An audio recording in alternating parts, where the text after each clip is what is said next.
Ang sabi nga nila, matakot ka sa buhay at hindi sa patay.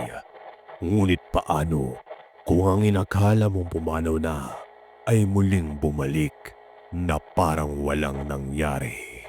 At ang mas nakagigimbal pa, siya ay naging isang LGBTQ.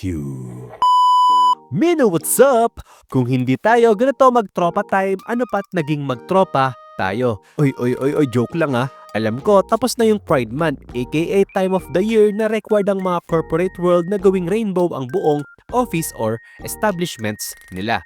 Kung nagtataka kayo kung ano ang relation ng mga sinasabi ko, well, for some reason, connected siya sa anime na pag-uusapan natin ngayon. Ito ang anime na The Summer Hikaru Died. Kung papansinin nyo yung title, siguro may konting idea na kayo na horror or mystery itong anime na to. Part ang The Summer Hikaru Died sa seasonal lineup ng Summer 2025. Honestly, isa rin to sa mga pinaka-weird yet interesting show sa season na to. Konting disclaimer, medyo graphic at may pagka-eerie itong anime na to. So kung madali kayo matakot to the point na binabangungot na kayo sa gabi, baka hindi para sa inyo itong anime na to. Tungkol ito sa dalawang mag-best friend na sina Hikaru at Yoshiki. Magkaibigan na sila simula pa nung mga bata sila despite yan sa opposite nilang personality. Itong si Yoshiki is yung typical shy type na teenager, while itong si Hikaru naman yung outgoing at extrovert. Pero isang unfortunate event ang nangyari. Habang nag-hiking sa bundok si Hikaru, siya ay naaksidente at malala ang naging tama niya. Dito may weird o hindi may paliwanag na alien creature ang nag-consume kay Hikaru. To the point na yung something na yon ay naging someone. Then, yung someone na yon ay naging si Hikaru. Ang nakakatakot sa Hikaru na to ay naiwan sa kanya ang alaala ng dating Hikaru at bumalik siya sa kanila na parang walang nangyari. Ngunit ang problema, dahil sa tagalan nila magkaibigan ni Yoshiki, agad niya naramdaman na ang taong nasa harap niya ngayon ay hindi na si Hikaru. Well, kahit naman siguro ako, mabilis ko mapapansin na hindi na siya yung dati kong tropa kasi all of a sudden, nababading na siya sa akin like, ha?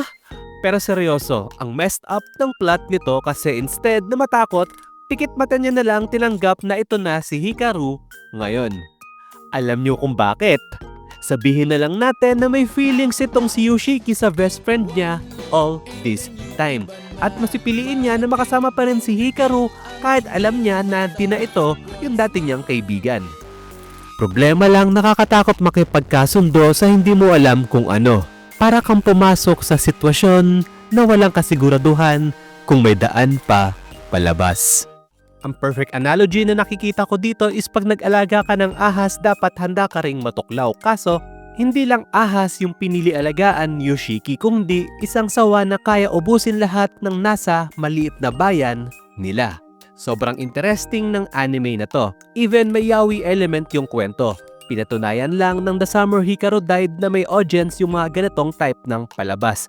In fact, nag-number 1 ito sa Netflix Japan at sa local streaming platform nila na Abima. Syempre isipin nyo na weird lang talaga ng taste ng mga taga-Japan. Well, baka ganun na nga talaga. Though para sa akin, intriguing talaga ng kwento nito. So that's it, Mina. Nag-enjoy ba kayo sa video? If oo, give me a thumbs up. Kung nasa sitwasyon kayo ni Yoshiki, gagawin nyo rin ba yung ginawa niya? Comment down below. With that, well, yun lang.